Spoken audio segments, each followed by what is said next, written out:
Hey guys, welcome to episode 2 of the Beatnik Bandit clone project.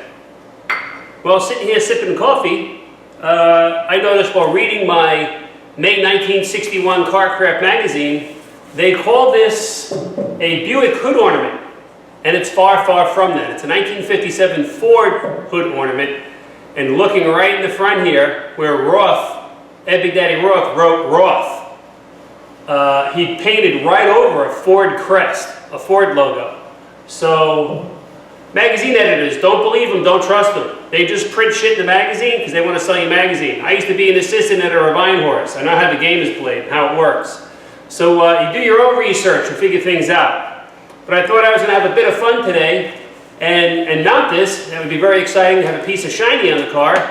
And I ran into issues and problems because that's just how this goes. And it makes it just take that much longer to get done, compiled with the labor involved and filming it for the YouTube channel. So I'm not going to film me reworking all this fiberglass because I discovered this is not a straight and flat. I bought that hood ornament, it's written on the box, 12 years ago I bought this. And I'm finally getting around to use it now. So that's 2007 I believe. But there's an arch in this hood ornament, so I got to do something about that. And I'll probably end up roughing up all the fiberglass here and laying up fiberglass mat to get a nice arch out of it and then refit this. Isn't that just so freaking exciting? So, so we won't be doing that. So let's move on and do something else. It's not like there's nothing else to do. You know, just when you thought it was safe to put the fiberglass mat and the resin away. That's going to take a while. Alright, one of the things that has plagued me that I could not figure out was what did Ed Roth use as his little indicator or selector for the transmission. There's this little tiny knob sitting on the floor right next to the seat. And I had no idea what the knob was. I figured maybe he made it. But with the magnifying glass, looking at all the photographs, I took up the real car. I could tell it was white with some kind of a chrome end cap on it. And so, through the power of the internet, we discovered what it was. So, I'll show you a picture here. And right there, if that'll focus in good, couldn't figure out what the heck that was. So, through the power of the internet, this is what we discovered. So this would appear to be from a 1957 Lincoln Capri or whatever other model body style they had. So it seems that this is stainless steel, and it just kind of, it's ferruled on the edge or knurled or serrated, and it just kind of pushes right in like that. And I don't know how the rest of this is going to work. But this is what he used. I can tell it's stepped inside, so I may be able to machine something to go up and in here. I can drill it and thread it and put like an Allen in from the inside, and then this will just sit on top. And then that's how, right there on the side, how Ed shifted the car. And I'll have to figure out all this that goes on underneath the car somehow. So if you remember from last episode, I've got the seats. You can see how I laminated over the brackets and everything, and they're just sitting in there. I didn't bolt them in yet because I knew I'd be taking them in and out quite a few times. And I have this photograph here, and you can see where that little white gear selector sits. So looking at that and having it in my hand, I'm going to guess that that's, right there. So somewhere in this neighborhood, and I had a Sharpie here. And I'm going to guess that X is going to mark the spot there of where this has got to be. Now, I don't know what the throw is going to be to actually shift the gears underneath. So what I'm going to have to do is figure this all out. And the episode 1, when I filmed it, I got 3 hours of material. I had to edit down. I think I'm under an hour. I don't know, I'm not done editing it yet. right? I'd like to have these videos be these YouTube channel TV type show things, be maybe 30 minutes or so, maybe 40 on the outset. But I gotta get this to change transmission gears. So I'm gonna have to crawl underneath this car. That's why I've got it up on casters, measure the throw on the transmission. I have some photographs of the original setup, and Ed had just taken it's some kind of a rod with washers brazed to it, and I think I can do a little bit better than that. I'm going to make up some brackets and templates and cardboard templates and stuff, and I'm going to try and figure out the throw and the height and how long my oval has to be that goes through the floor. I got a lot of math to do. I got a lot of cardboard templates I'm going to make and throw away to make them 2 or 3 more times. And I got to figure out how to attach this to the rod so I can have something, and how the rod's going to pivot, how the end's going to be. I'll probably use Heim joints or some motorcycle shift linkage or something I got laying around. So all that being said, I'm going to get to it and get busy, and heck, you know, I'll figure this all out, and when I get it all figured out, I'll show you all the bits, how they're going to go together. I'll probably have to take the body off, turn it upside down, fiberglass, some bracket to the underside, yada yada yada, and hey, we'll be back in a little bit when I show you what I've got made up and ready to work.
Alright guys, so I've got this made, and this is the Lincoln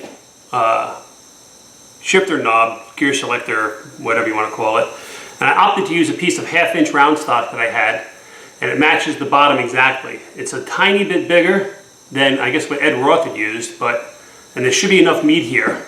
And at some point this does bend over and out like this, and that's how it will shift in the car. And there should be enough meat here for me to hook it up to some type of apparatus underneath the car that I still have to figure out.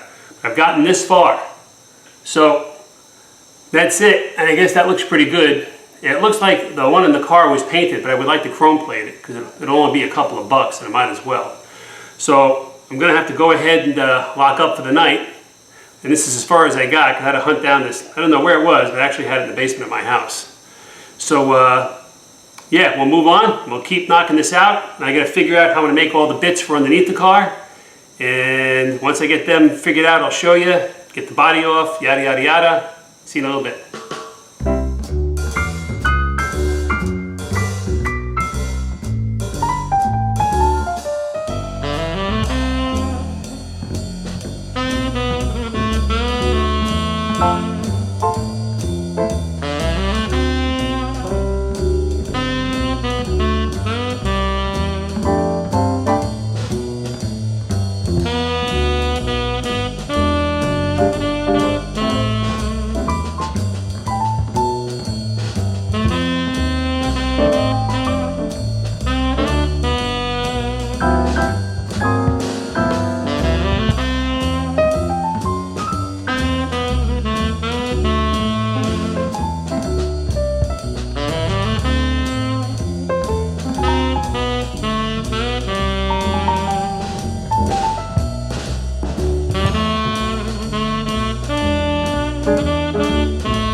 Alright, now I've got some bits and pieces made up for what I've come up with in my head. I didn't do any mechanical drawings or anything like that. I'm just kind of winging it, like I said.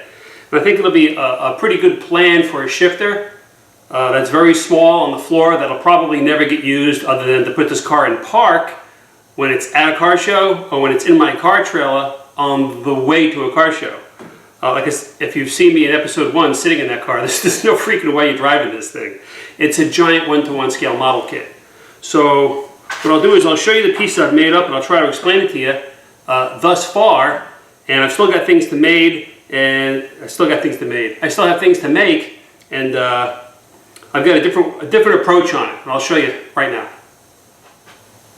All right, this is what I've come up with. This is obviously the way too long shifter arm I've made, and I've been thinking it bothers me that it's not just like Ed's, but I've been thinking maybe I'll put this on the lathe and I'll thin this up and I'll make a little bit of like a chamfered edge here, or a tapered edge about so far down, so this will sit flush against it and it'll look smaller. And like I say, I'm going to chrome plate it no matter what anyway, because it's only going to be a couple of bucks, but I'll have to wait till I get a batch, or it'll be too much money to chrome plate one part. It's always cheaper to get a bunch of stuff done at once. And I've made this out of some 1x2 box, about I'm going to say it's 1/8 inch thick or 16 gauge. I made up this plate, which I'm going to clean up, round off the edges and clean off the sides. And I've already drilled it to take 1/4 inch 20 threads, which are these right here. Now these, if you look, they have that chamfered or tapered edge. So what I'm thinking is I'm going to bolt this up through the floor of the car this way, and I think just 2 screws will be fine. And because of the chamfered edge, I can just go into the wood and fiberglass, chamfer it, and this will sit flush, and it won't interfere with the carpet or anything at all. But underneath the car, upside down, I'm going to just put this on like that, and probably off to one side. So what will happen is, if I can get this all in one hand, is I'm going to take this, and I'm not going to bush this or anything. It's not like I'm driving this car every day. So this is a piece of 3/8. I'll shove that through. I'll make a piece of 1/2 inch that'll go in here, and I'll just weld it right to it, and that'll be my spacer to keep this from slopping back and forth. And on one side, this will come down at a 90-degree bend, and that's the spot I'll put a Heim joint, and that'll go to the transmission gear selector. On this side, it'll be like this, with a flat piece of steel hanging down, and I'll put a flat piece of steel on the edge of the shifter that'll bolt to it like that, and then I should be able to get this to articulate and go back and forth, and bolt it to the bottom of the car, and I think we should be good to go. I hope you guys followed that. What I'm going to do now is I'm going to go put this on the other side of the car before I thread it, and try and make these 2 dimples so I can drill out the hole in the floor.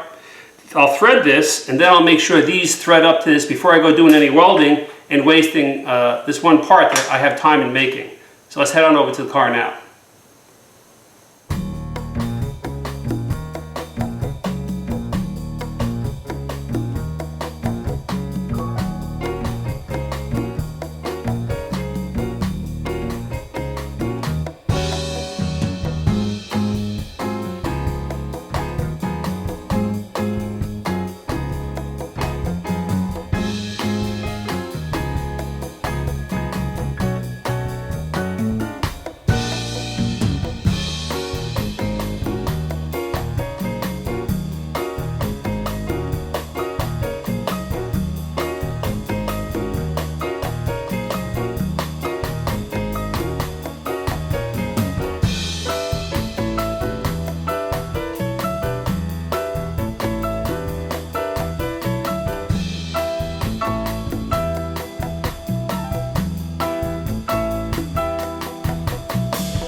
Alright, now I've just tack welded the little piece of 1x2 square stock that I've shaped out to hold my lever, or whatever you want to call it, the cross shaft, to this is 5/16 plate steel. It was just a piece of plate steel I had laying around, and I wanted to use a thick piece of steel like that, not to over-engineer anything, but then I'd have enough meat to run threads through to just take these chamfered screws and just thread them in so I can bolt it to the floor without having to weld nuts and stuff to it. Like I said, it just happened to be a little square piece of steel I had laying in my bin bucket, so we're using it. So now with this set up like that, I'm going to try to give you a visualization. I'm going to have this piece of rod go through here, and in the middle I'll use a bigger piece of round stock and drill it through for 3/8. So at that point this will be under the car like this. This has already been bent, but I'll put a 90-degree bend on this coming down, and I'll set it up to take a Heim joint or something so that linkage can run from there to the front of the transmission. So it'll operate like that. And then on this side, because the floor is right here, I'll put a tab pointing straight down, and I'll weld the tab to the end of this so they can bolt together, so I can send this out to get it chrome plated and not the rest of this. And what that piece of round stock in the middle will do is keep this from sliding back and forth. This is going to be one piece after this, and that's it. And like I had said, it's not like this car is getting used every day. This is just a static display, big scale, adult, get in it and make broom broom noises kind of model. So pretty much what the real car was. And if you think this is kind of crude, when we get toward the end, I'll show you what Ed Roth's bracket looked like. And this is going to look like NASA space age engineering to you. But I'll weld a straight piece of steel down with 2 holes in it, probably 1/4-20, and I'll weld a straight piece of steel down on this 1/4-20 so I can bolt it right up like that. And then it'll operate just like this in the car, and I think that'll be just fine. So what I got to do now is we're going to bolt this up in the car. I got to try and do this by myself. And it's going to be in and out a few times, but I'll get it bolted in the car, and then I can figure out my spacer for the middle here, and then what kind of a bend and how far down it's got to be. So I'll probably get another piece of this 3/8 and give it a nice 90-degree bend and give it way too much pointing down so I have enough to do what I need to do. But then I can take some quick, measurements like this and figure out all this stuff out and how it's going to go together and whatnot. I need to make the hole in the floor. I'll need to put this in and figure out how tall it's going to be, and then how much needs to be hanging down, and the piece of flat stock I need to put on it so I can bolt it to this. That probably sounded confusing because I think I'm confused now, but in either case, let's get this bolted to the car and let's make stuff happen.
Alright gang, after having my pieces of the shifter in and out of that car no less than 15 times, I didn't burden you with the viewing pleasure of watching me struggle to get in and out from underneath the car, but I did have to remake this part of the bracket because I discovered a set of bronze bushings that you'll see up close in a little bit at the hardware store, so I opted to get them. So there's just really a few pieces here.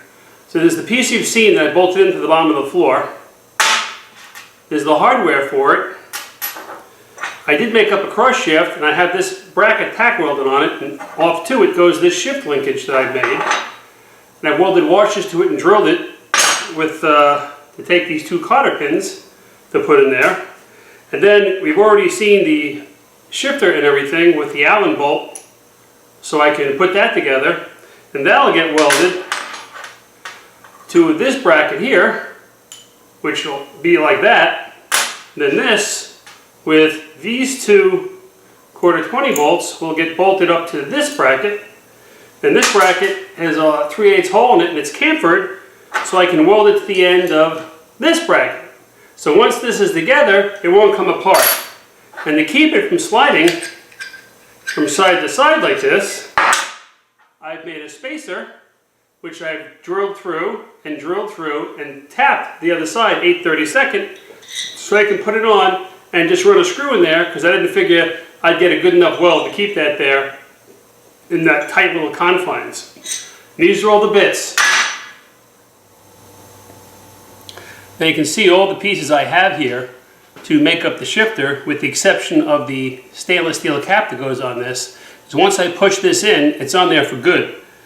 And what I'll end up doing is I'll get this, once it's welded to this, that's why I made this. Once this is welded together, I made it so I could bolt and unbolt it from here, so I can get this chrome plated later on. Although it looks like Roth had it welded straight together. So I guess the thing to do now is, I know I'm good to go. I know all this stuff is set up. I should start welding things together, because this bracket is just tack welded together. This needs to get welded to the end of the shaft, but I need to place it. So I'll have to bolt this back in the car and then figure out where this position is going to be, take it back out so I can weld it on the table. Lots of laughs. Joy, joy, joy, because you know how much fun we have just taking stuff out and putting it back in thousands of times. So with all that being said, I'll put this someplace safe, and we're going to just take all of this, push it off to the side, and we're going to have to weld up that bracket.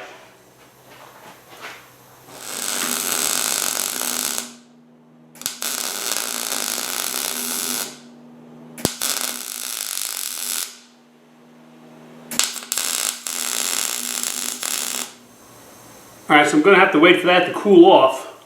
So we're going to have to slide that off to the side. And I think we can go after trying to get this all together for the shifter. So I'm going to have to figure out how I'm going to get this to stay together while I weld it. I'll probably just get a C-clamp. So give me a few seconds here to figure this chaos out, and we'll be right back.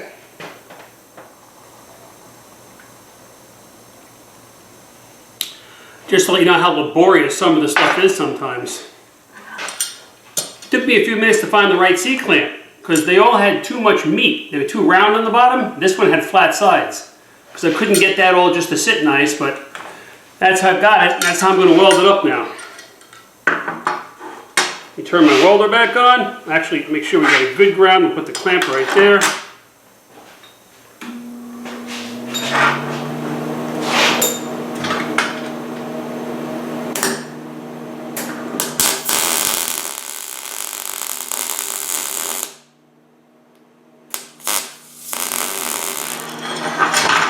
While I'm here, I might as well just go ahead and finish weld this piece off.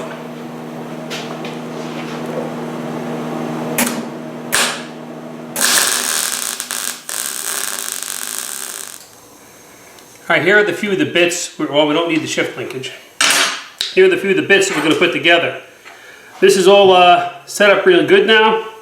Obviously the gear shift knob goes on the top, but the way this will work on the car is, like I said, this is chamfered. And when I get this positioned to where I want it, I'll just put some welding on here. That should be good, and I'll actually weld it on the back side the best I can. But once that's on, I'll grind that weld down flush, and then this arm will just sit right over this, like this here. And a couple of quarter 20 short bolts will work on that just fine, if I can get them thread. There we go. And so that's how that'll end up being together. Just like that there. Like I had said, this leaves me a great option to where, for argument's sake, if this should break, which I really kind of doubt, but I can take, this will stay welded to the shifter, and I can take just this arm and get it chrome plated. And I would like to have it chrome plated. But now this, I have this offset because this is the side that this shifter will be on, and toward the inside, so I knew I wanted not to have any interference or anything there, so that should work out fine. So let's get this going together.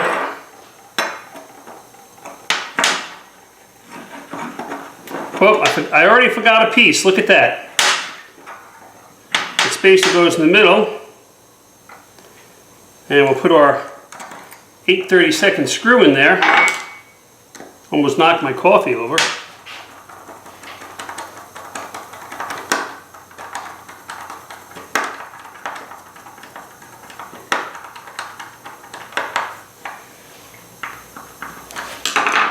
And that'll keep that from going from side to side. The bushings were a luxury item. I don't know, I just maybe I felt guilty, so I made sure I put them in. That's why I remade this part of the bracket. So that works out just fine. Now unfortunately, I have to go bolt this back in the car so I can position the shifter. And this is how it'll look all together. Now you wouldn't think so, but a bulk of the money was that shift knob and the button top, so that's probably about 60 bucks right there, 50, 60 bucks with shipping. And so with everything else, there's like $100 here, and I haven't chrome plated it yet. But let's say there's a solid $100, and that's not my time to make this ridiculous looking little thing. So let's go put this in the car.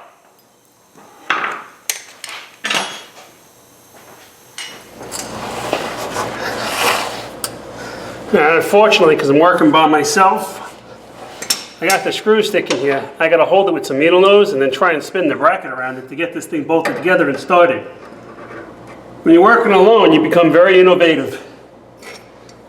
Trying to figure out how to get this stuff done.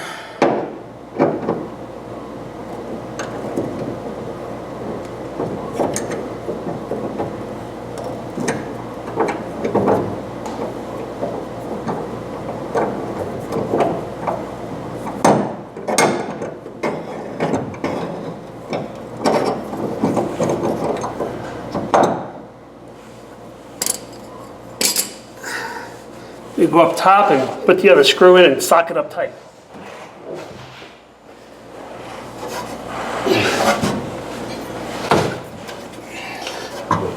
So there's our bracket there. Now I just got to get this shift linkage in.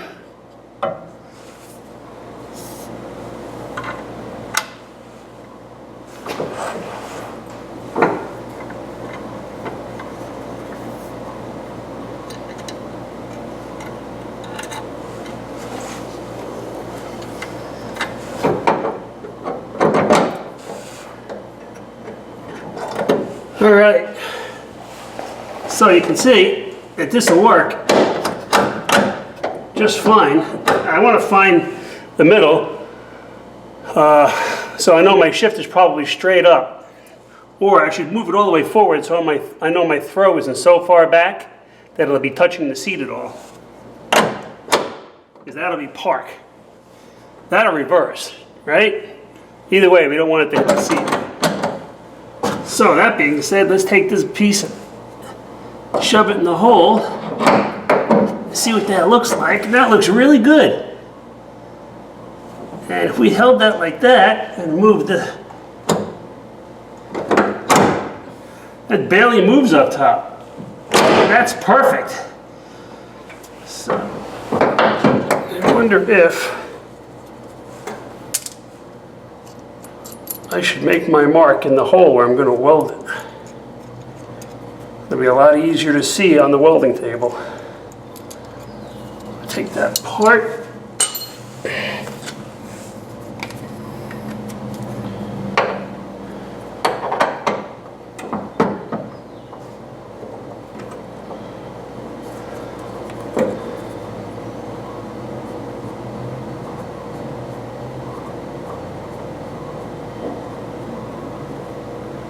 All right, now I can take this whole thing back out yet again. Probably for the 8,522nd time. And we can leave the linkage here. And we'll weld that on, and then we can start buttoning this project up.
All right, guys.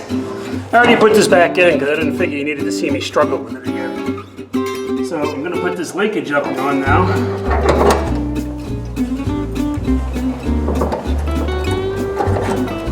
And seeing as how we're going to be in for a while, I'm going to just slightly bend the cotter pin over on both of them.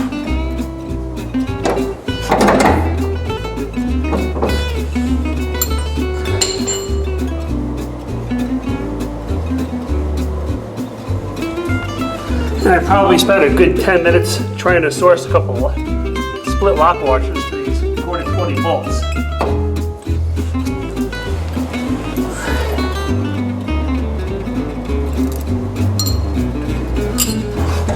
Because, you know, this thing might vibrate just sitting here.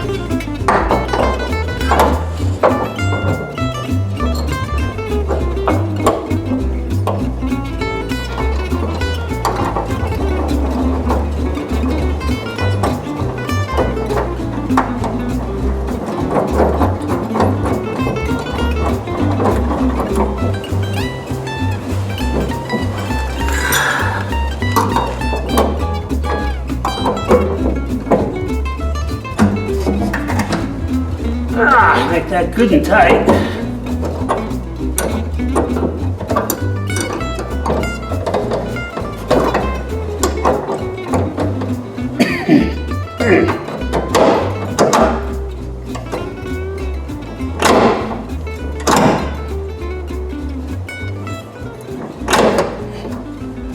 That works out pretty good.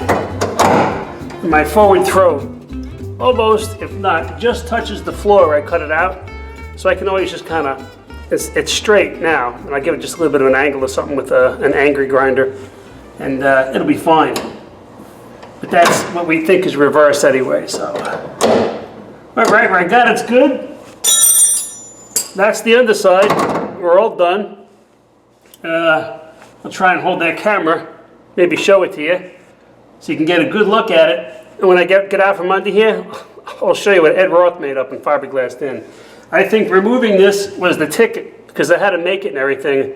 I don't know what he used or how he did it, but you'll see when I show you the photograph I have of it. Ours is probably gratuitously over-engineered, but it does the job, it works, and from the top side, it looks like the right thing, and that's what's important.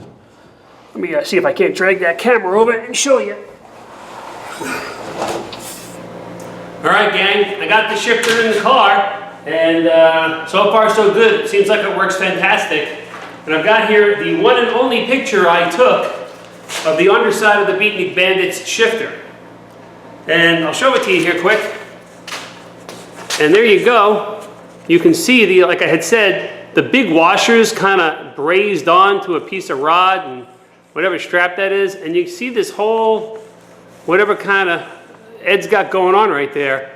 And that's all just fiberglass at the bottom of the car. I don't know what's going on. I don't know. But I mean, if you look at that, I don't know what he's got going on right there. Because, I mean, that's all fiberglass, and I don't know. I just don't know. So when you look at what I made, it's like Michelangelo. I'm not saying my work is that great, but compared to, man, I mean, is that like a round thing sticking out right there? I don't know what's going on with that. But hey, it's not even hooked up. Mine's hooked up. Let me put this back. I'll move the camera over and I'll show you. It all works fine. Well, there you go, gang. That's it. And as you can see, it moves really easy. And I think that's reverse, because that's definitely park.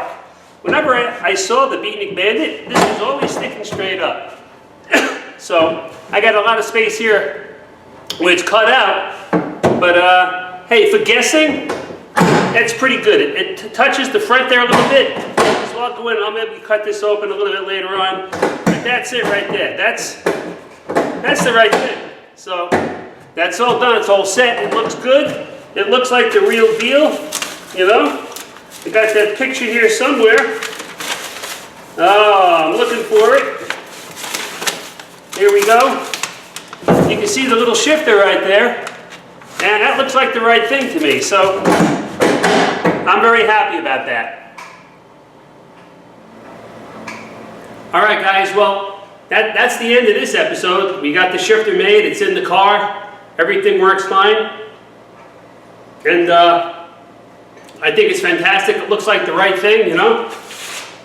So next up, I think I'd like to get these headlights set up, because that's going to be a bit of work. I'll probably have to take the body off the chassis. And yeah, that'll probably be the next episode. We'll work on the headlights, and I'll figure something out. And like I said, I'll wing it and figure it out as I go along. And start, keep your eyes open, because I think I'm going to start making episodes of the Indian Larry chopper. When I was a kid, in the late 80s, Indian Larry had this Indian motorcycle chopper. That's how he got his name, Indian Larry. And I'm building a tribute to it, or a clone, if you will. And that's probably just as bad of a project as this. It's been very difficult to try and copy it. But keep an eye out for that next time I post a new episode. So I'll be on to episode 3 real soon. By the time you're watching this, I'll be editing episode 3. I really appreciate you guys watching. Thank you very much. I know I'm a subculture of a subculture, and probably a lot of people don't really dig this 60 show rod stuff, or even know who Big Daddy Roth and Rat Fink are, but I appreciate that you're here. Thank you again, and hey, see you guys next episode, man. Get out in your garage and just build something cool.